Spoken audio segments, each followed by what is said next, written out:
Alô galera, Vasquenares aqui, Marcelo falando. Amanhã, 4 da tarde, Vasco e Galo. Vamos ver aí como é que o Vasco vai se apresentar, né? O Vasco fez um bom primeiro tempo contra o CSA, criou chances. Mas no segundo tempo, que a gente sempre falou aqui, né? Queda de intensidade, jogadores cansados. E eu soltei um vídeo pequeno sobre isso nas outras plataformas, não aqui, né? O Diniz explicando por que o Vasco perde intensidade, porque o Vasco leva transições no segundo tempo, porque a gente sofre aí contra-ataques e tal. Bom, já falei sobre o gol ridículo que a gente levou do CSA, né? 3 marcando o cara... ele subiu sozinho, de cabeça, fez o gol do CSA. E a gente tinha 3 ao lado do jogador. Tirando isso, a questão que o Diniz vem falando aqui, ou melhor, nas suas lives, nas suas coletivas, melhor dizendo, perdão, mas tem que resolver. Ele fala, mas não resolve. Não, porque o time cansa, a marcação que estava lá em cima para de acontecer, o time fica marcando com menos força, e aí o meio de campo, os volantes não aguentam a marcação e a gente acaba levando a transição. Ora, isso é óbvio, né? Se o Vasco joga no primeiro tempo com a marcação alta, com os volantes também apertando ali a segunda linha do oponente, no segundo tempo o Vasco não tem mais condições de fazer isso, o que vai acontecer? Vai chamar o adversário para cima do Vasco, né? E às vezes o Diniz ainda faz substituições chamando o adversário para cima do Vasco. Quem não lembra lá, ele tirando o David, que era o último atacante que a gente tinha, né? Colocando o Cocão, o Grêmio veio todo para cima do Vasco e conseguiu empatar em São Januário, né? E a gente estava 1-0 controlando o jogo. Então o Diniz tem que resolver isso, né? Vem reclamando que o time vem perdendo intensidade no segundo tempo, explicou o que está acontecendo, mas não consegue resolver, né? Como é que se resolve isso? Não deixar o time, a marcação tão longe assim, ataque, meia, né? Os caras sem marcarem lá, Nuno, Couto, Verrete, Rayan e Jair, sem intensidade na marcação, notadamente no segundo tempo. Os caras fazem uma marcação ali no meio de campo e começam a atacar o Vasco. O CSA fez isso. E o CSA em vários momentos colocou a marcação alta, como se estivesse jogando na casa deles lá em Alagoas, né? Bom, dito isso, vamos ver aí. Estão dizendo em time reserva, peças reservas do Vasco e tal. Cuca é um grande técnico, é sempre complicado jogar contra os times do Cuca. Ele percebe muita coisa que os outros não percebem, né? Então é complicado. Bom, segundo tópico, né? Pedrinho vezes CBF, vezes Léo Jardim, vezes Rayan.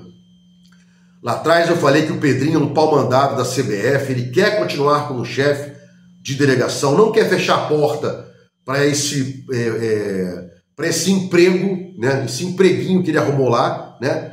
Tem a volta para Globo, tem que ser chefe de delegação na CBF, que é amigo do Rodrigo Caetano e tal, e não bateu de frente, não mandou, não foi a CBF, não mandou o Amodeu. O Admar estava viajando para reclamar da expulsão injusta do Jardim, né? E agora, eu venho falando sobre isso, parece que vai liberar o Rayan para a seleção brasileira. O Vasco ferrado, na zona de rebaixamento, com o mesmo número de pontos, perdão, na zona de rebaixamento, né? Antes tinha só o mesmo número de pontos de quem estava no rebaixamento. Hoje está no rebaixamento e vai ceder o Rayan aí, que fez falta pra gente, né? De vez em quando ele faz alguma coisa, não é aquele jogador regular, né? O Rayan, vai liberar o Rayan, não, o mais importante é a seleção e tal, vender o jogador, né? Estão dizendo aí 150 milhões e tal. Vou soltar um vídeo sobre isso aí, né? O frenesi chamado Rayan, né? Venda do Rayan. Bom, então não reclamou sobre o Léo Jardim e muito menos vai complicar a saída do Rayan, né? É um pau mandado, tem aí olho nesse empreguinho de chefe de delegação da CBF aí. Bom, o Vasco foi apresentado aí num site de estatísticas como quinto maior time em chances criadas, né? Vasco é o quinto time que mais cria no Brasileirão e tal, zona de rebaixamento. O Palmeiras tá lá embaixo, né? O Palmeiras, até tinha separado aqui, Palmeiras é o 17º entre os 20 times. O Vasco está em quinto, com chances mais criadas. O Palmeiras está em 17º e está lá em cima na tabela, né? O Flamengo está em segundo e é primeiro. Isso aí não quer dizer coisa alguma. São chances criadas que não são finalizadas de forma correta. A bola não vai para o gol, né? São cabeçadas lá no inferno do Verratti. O Verratti não vem tendo mais chances claras no chuveirinho, porque está bem marcado. Então não adianta essa palhaçada dessa estatística furada aí. Vasco é o quinto maior time em chances criadas, está na zona de rebaixamento, enquanto o Palmeiras é o 19º, perdão, Palmeiras é o 17º, perdão, em chances criadas, está lá em cima na tabela, e o Flamengo aí condiz, né? É o segundo com mais chances criadas e é o primeiro da tabela aí, né? Oscilando, às vezes em segundo e tal. Bom, seguindo aqui, né? Já dei uma pincelada sobre isso. Cuca, Galo, reservas. Não sei. Até nos times que o Cuca bota como bota jogadores reservas, tem uma inteligência. Ele não faz igual o Carille fez, né? Colocou 4 caras no meio de campo lá contra o Corinthians, né? Trocou 9. Ninguém faz isso. Nenhum técnico mexe em mais de uma peça em cada setor do campo, né? Não vai mexer em mais de um da zaga, em mais de um da volância, em mais de um do meio de campo, mais de um do ataque, porque você quebra aí, né, o que os caras vêm fazendo. Então duvido que seja aquele esquema de reservas feio, né, mal trabalhado, mal pensado, que os técnicos todos fazem. O Cuca é um ótimo técnico, né? O que pegou com ele aí foi ele ter sido acusado disso, daquilo, depois foi absolvido, tentou reiniciar o processo, não conseguiu, né? O que mais tem aí é gente que está executando, né? Cancelando pessoas nas redes sociais. Ele tinha um negócio, uma jurídica contra ele, uma trolha jurídica contra ele, né? Não tem mais. Quem vai punir ele agora? Se ele foi absolvido aí ou não processado pela Justiça dos Homens, né? Vamos ver aí. Para fechar aqui, deve voltar o João Vitor. O Hugo Moura mas o Hugo Moura é melhor do que o João Vitor e tal.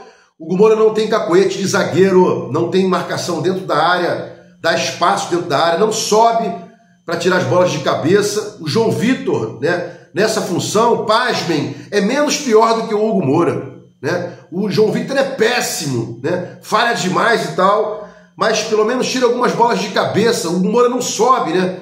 É um cara que fica parado, e o zagueiro tem que subir para tirar a bola de cabeça, né? Então acho que ele vai voltar com o João Vitor, não vai colocar o pesadão Lemos, né? E aí vamos ver o que vai acontecer. Bom,